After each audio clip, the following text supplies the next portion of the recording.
Universitas Pendidikan Indonesia Kampus Serang. Pada hari ini, saya akan memberikan penjelasan tentang salah satu mata kuliah yang saya ampu di Prodi PGSD UPI Kampus Serang, yakni mata kuliah Evaluasi Pembelajaran di SD. Mata kuliah Evaluasi Pembelajaran di SD adalah salah satu mata kuliah wajib yang harus diambil oleh mahasiswa pada jenjang semester 4. Mata kuliah ini memiliki bobot 3 SKS. Dalam mata kuliah ini, mahasiswa akan dibekali teori dan juga praktik dalam melakukan evaluasi pembelajaran di jenjang sekolah dasar. Adapun mata kuliah ini memiliki 5 capaian pembelajaran mata kuliah atau kita sebut CPMK yang diharapkan dikuasai mahasiswa setelah mengikuti perkuliahan ini. Di antaranya CPMK 1, mampu menguasai konsep dasar evaluasi pembelajaran di SD. CPMK 2, mampu menganalisis domain hasil belajar siswa berdasarkan tingkatan yang telah ditentukan.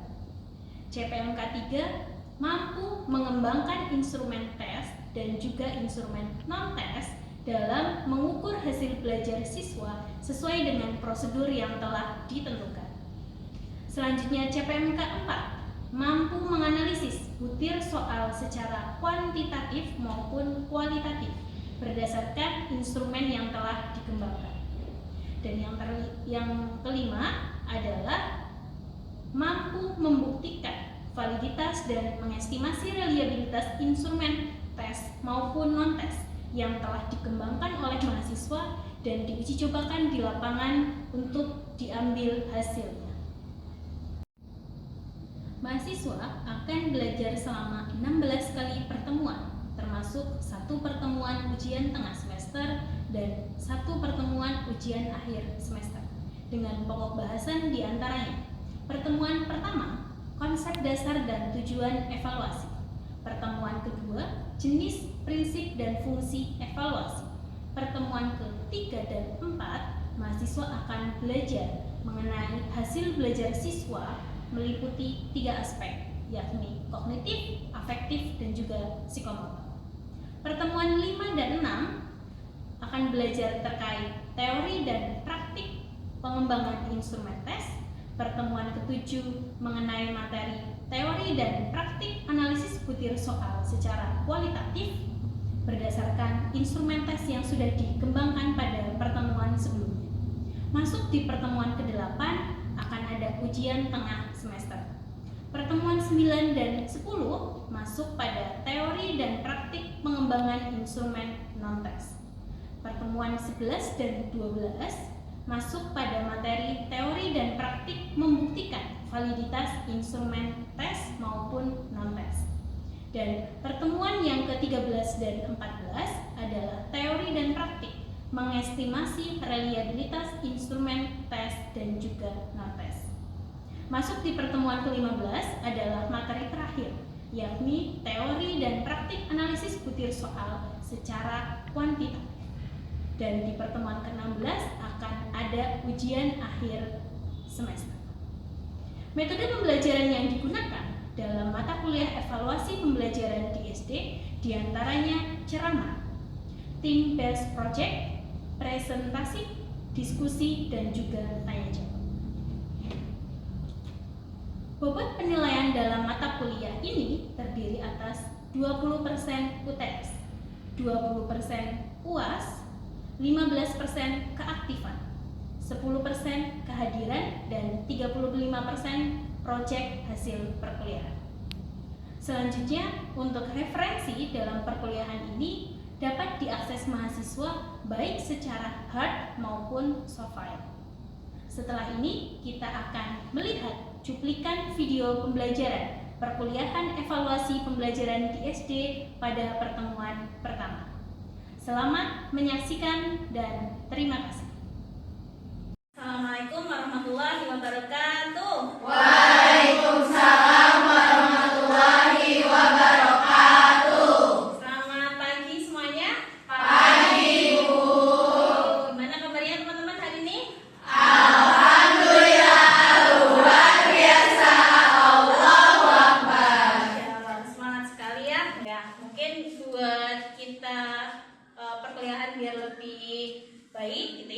mulai perkuliahan hari ini dengan berdoa terlebih dahulu. Saya pimpin ya. Berdoa menurut agama dan kepercayaan masing-masing, dipersilakan. Selesai? Teman-teman semuanya dalam kondisi sehat. Ada yang tidak masuk hari ini? Ada. Siapa? Nadira sakit dan Dela sakit. Nadira sakit, Dela juga Sakit. Oke, kita doakan bersama semoga yang teman-teman yang sedang kondisinya sakit nanti segera sembuh dan bisa mengikuti perkuliahan pada pertemuan berikutnya. Amin. Oke, ya karena tadi di awal itu mungkin sudah ada perkuliahan ya, biar kita semangat, kita tepuk semangat dulu. Nah, ada yang bisa tepuk semangat di sini? Aina. Oke, Aina mau pimpin coba di sini? Berdua ya Bu? Boleh. Sekali ya. Ya, silakan coba teman-temannya diajak untuk bersemangat dulu pada pagi hari ini. Oke, silakan. Mau dicontohkan dulu gimana tepuk semangatnya? Oke, ya. Tuh, ada 3. Tepuk semangat.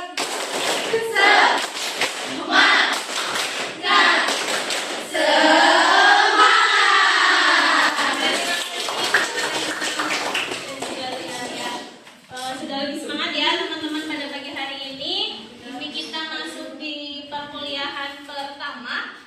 Selamat datang di mata kuliah evaluasi pembelajaran di SD, gitu ya. Nah, sebelumnya karena ini masuk kita di pertemuan pertama, jadi kita akan kenalan dulu sama mata kuliahnya. Mata kuliahnya adalah evaluasi pembelajaran di SD, di mana bobot SKS-nya di sini adalah 3 SKS. Kalau udah mendengar 3 SKS, berarti nanti di sana bukan hanya dari teori saja teman-teman belajar, tapi nanti juga akan ada prakteknya. Ini adalah mata kuliah wajib teman-teman. Mata kuliah wajib yang harus teman-teman ikuti di semester berapa sekarang? 4. Di semester 4. Nah, selama 16 kali pertemuan ke depan nanti, nah ini gambaran materi yang akan teman-teman pelajari. Dari pertemuan pertama, hari ini kita akan belajar konsep dasar dan tujuan dari evaluasi pembelajaran itu sendiri itu untuk apa. Itu. Yang kedua, terkait dengan prinsip, fungsi, dan jenis evaluasi. Yang ketiga, hasil belajar meliputi 3 ranah. Ada apa saja? Kognitif, afektif, psikomotor. Ada 3 ranah tersebut. Yang itu masuk di pertemuan 3 dan 4 karena nanti akan ada prakteknya, gitu ya. Dan pertemuan ke-5-6 kita masuk di teori dan praktik bagaimana mengembangkan instrumen tes yang baik. Begitu. Setelahnya kita ada analisis butir soal kualitatif dan pertemuan ke-8-nya kita masuk di UTS. Nah, untuk pertemuan 9 dan 10 setelah UTS kita akan kembali belajar bagaimana mengetahui teori dan juga cara untuk mengembangkan. Kalau tadi instrumen tes, berarti satu yang sekarang adalah tes. Nah, di 11 dan 12 adalah kita akan membuktikan validitas instrumen. Nah, berarti sebelum ini akan ada tempat teman-teman itu buat menguji cobakan soal, baik itu tes maupun juga non-tes. Nah, hasilnya nanti akan dianalisis pada pertemuan ke-11 sampai dengan 15. Dilihat apanya saja? Validitas, reliabilitas, analisis butir soal secara kuantitatif, dan yang terakhir adalah UAS. Nah, UAS di sini nanti berupa project, begitu. Project akhir dari rangkaian pertemuan dari 1 sampai dengan 15. Di 16 ini nanti adalah UAS-nya berupa project. Nah, jadi itu gambarannya ya, gambaran selama 16 kali pertemuan yang akan kita jalani di semester ini. Begitu? Sudah ada gambaran sampai sini ya? Oke. Nah, kita masuk di pertemuan pertama. Tujuan perkuliahan pada pagi hari ini adalah saya berharap teman-teman mahasiswa nanti selain menerima informasi dan informasi RPS, yang kedua adalah mampu menjelaskan konsep belajar, konsep dalam evaluasi pembelajaran. Dan yang ketiga adalah teman-teman nanti diharapkan mampu membedakan apa sih itu bedanya pengukuran, penilaian, dan juga evaluasi. Dan yang terakhir adalah teman-teman diharapkan mampu memahami apa sih tujuan evaluasi pembelajaran. Kenapa kita harus belajar? Kenapa kita harus tahu? Kenapa kita harus mau untuk mengevaluasi pembelajaran? Nah, tujuannya masuk di hari ini. Oke, kita masuk ke slide yang berikutnya. Di sini ada 3 kata. Apa ini? Evaluasi, penilaian, pengukuran. Dari 3 ini. Nah, dari 3 kata ini, kalau menurut teman-teman, apakah 3 kata ini adalah satu arti yang sama? Beda. Oke, kalau beda, siapa yang mau coba? Kira-kira apa perbedaannya? Evaluasi, penilaian, dan pengukuran. Ada yang mau coba? Silakan tunjuk tangan. Yang mau coba? Tidak apa-apa, tidak usah takut salah. Coba saja. Silakan. Faiza mau coba? Iya, boleh Bu. Oke, silakan Faiza. Kira-kira apa bedanya evaluasi, penilaian, dan pengukuran? Kalau evaluasi itu proses setelah mencari informasi kemampuan peserta didik. Lalu kalau untuk penilaiannya itu, menurut aku kayak misal anak itu ketika mendapatkan suatu ujian, kita akan menilai. Lalu pengukurannya itu bentuk angkanya. Oke, bentuk angkanya di pengukuran. Kalau dari ketiganya ini antara evaluasi, penilaian, dan pengukuran, mana skim yang paling kecil? Penilaian. Penilaian. Ada pendapat lain? Kalau dari kubu sebelah kiri saya. Nah, kira-kira apa nih skim yang kecil dari 3 kata ini? Apakah evaluasi itu adalah yang paling kecil, atau pengukuran, atau penilaian? Penilaian yang paling kecil? Oke, kalau menurut teman-teman penilaian yang paling kecil, terus atasnya apa? Apakah dia itu dalam segi tingkatan atau berbeda aja secara horizontal? Bertingkat. Oke, bertingkat. Yang paling kecil adalah Penilaian. yang atasnya Pengukuran. yang atasnya lagi Evaluasi. Itu pendapat teman-teman? Nah, agak sedikit kurang tepat. Kita coba luruskan. Nah, yang pertama adalah pengukuran. Bukan penilaian dulu, tapi pengukuran dulu. Ketiga hal ini adalah kegiatan yang bersifat hierarki. Ya kan? Ya. Kita tidak bisa melakukan evaluasi kalau sebelumnya kita tidak melakukan Pengukuran dan penilaian. pengukuran dan juga penilaian. Kita nggak bisa melakukan penilaian kalau kita tidak Pengukuran. kita tidak mengukur terlebih dahulu. Nah, kita bisa tidak melakukan pengukuran tanpa harus melakukan evaluasi. Bisa. Kita mengukur saja, kita nggak akan mengevaluasi, itu bisa. Tapi kalau kita mau mengevaluasi, pasti kita harus mengukur dulu.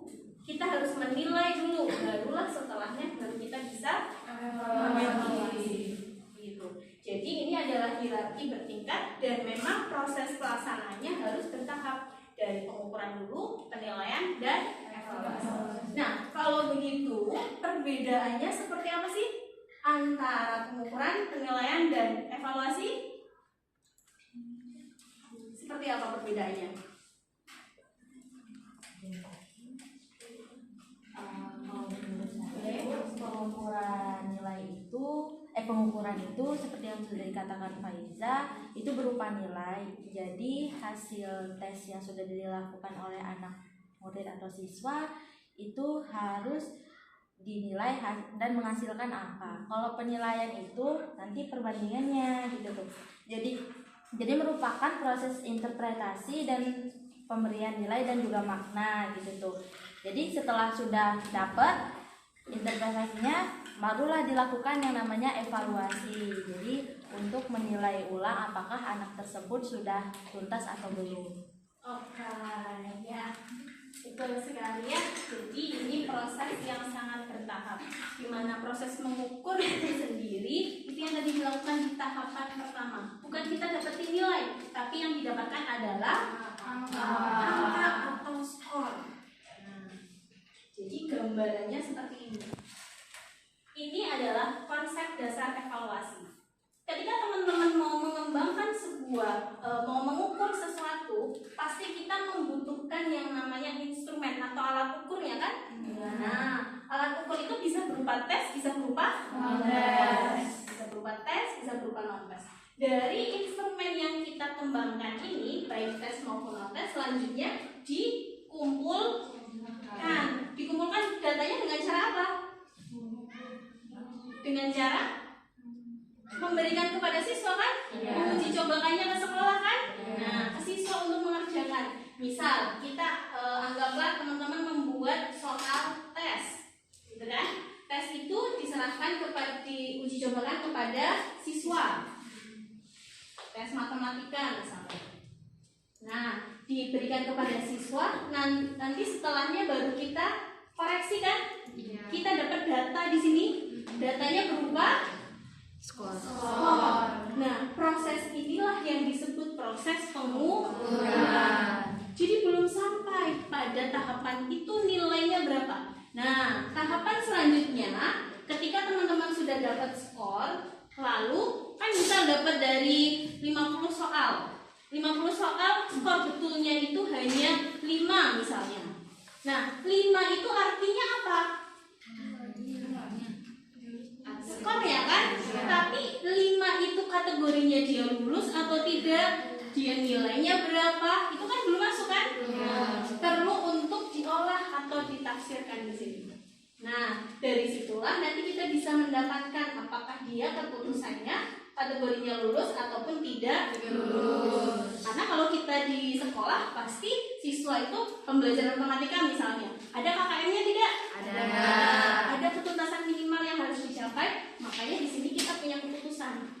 Nah, sampai pada keputusan inilah, tadi misal di sini skornya adalah 40 dari 50. Nah, dia masuk ke dalam penilaian di sini lulus apa tidak lulus, itu yang disebut dengan penilaian.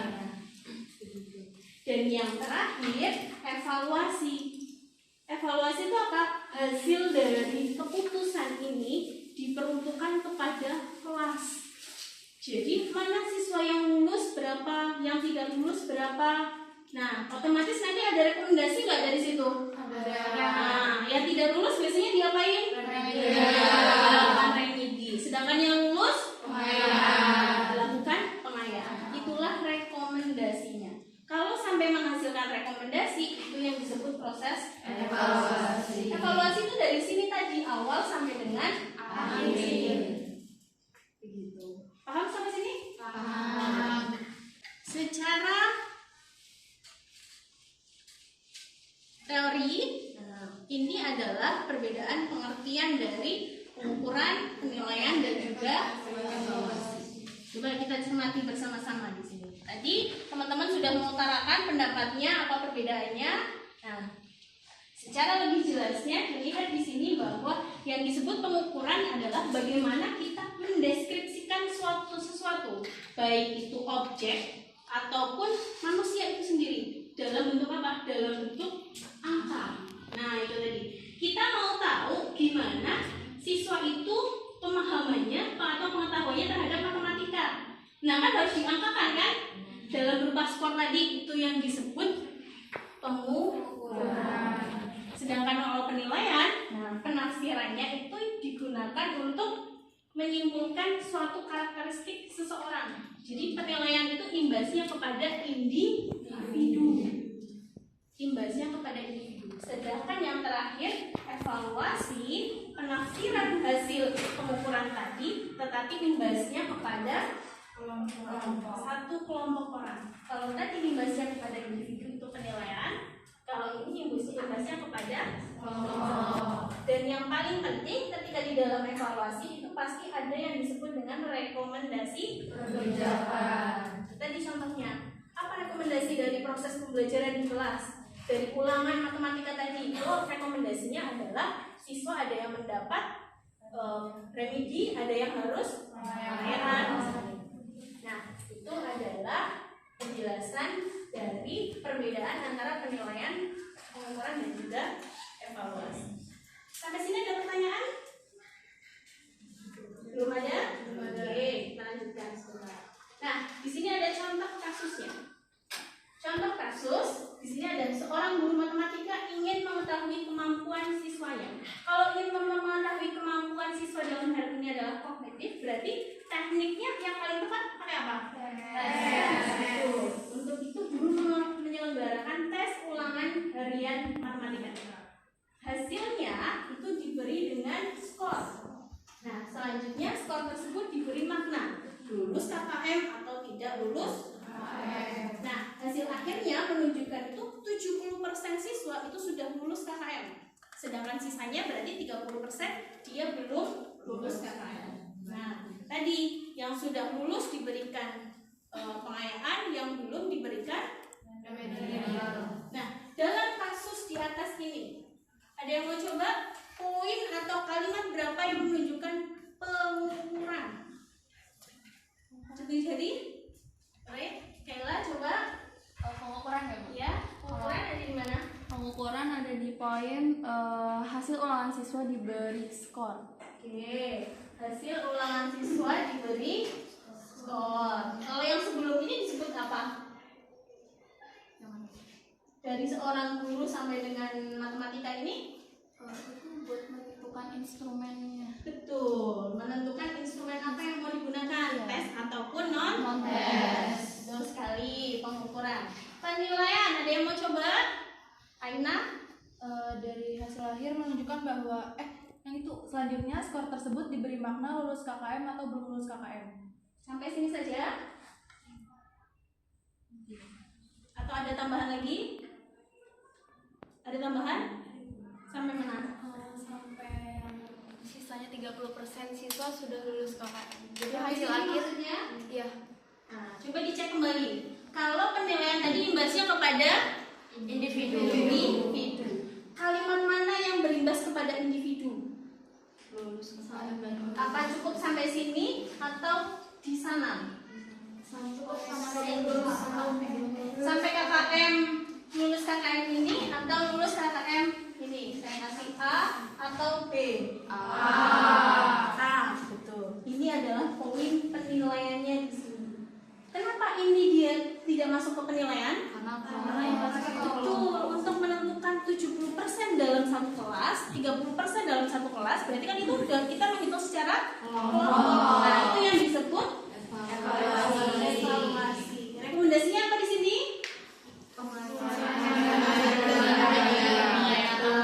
Pengayaan dan juga remedial. Nah, itu contohnya. Sudah lebih jelas sekarang ya perbedaan antara pengukuran, penilaian dan juga evaluasi. Jadi kalau teman-teman ketemu dengan 3 kata itu, memahami oh ternyata yang banyak orang bilang oh penilaian sama evaluasi itu sama, berbeda. Itu perbedaannya. Kalau penilaian kita lebih fokus kepada dampaknya individu, sedangkan evaluasi itu secara kelompok. Oke. Dari sini kita bisa mengetahui sebenarnya apa sih tujuan kita melakukan evaluasi pembelajaran. Teman-teman nih, calon guru SD kan? Nah, di calon guru SD ini kenapa kita harus melakukan evaluasi pembelajaran? Buat apa? Oke, Aisyah boleh? Untuk menentukan apakah metode atau model belajar yang kita lakukan sudah betul kepada anak atau belum. Tepat. Apakah metodenya itu sudah sesuai atau belum? Makanya perlu dilakukan evaluasi. Ada lagi tujuan yang lain? Apa hanya kita mau mengukur metode saja? Boleh? Kekurangan dari yang sudah metode kita laksanakan itu apakah sudah berhasil atau belum? Oke, jadi mau meng-cross check proses pembelajaran yang kita lakukan ini sudah berhasil atau belum, mau dilanjutkan atau tidak, kan gitu kan? Nah, jadi ada banyak sekali teman-teman tujuan dari kita melakukan evaluasi. Mungkin saya rangkum 6 diantaranya.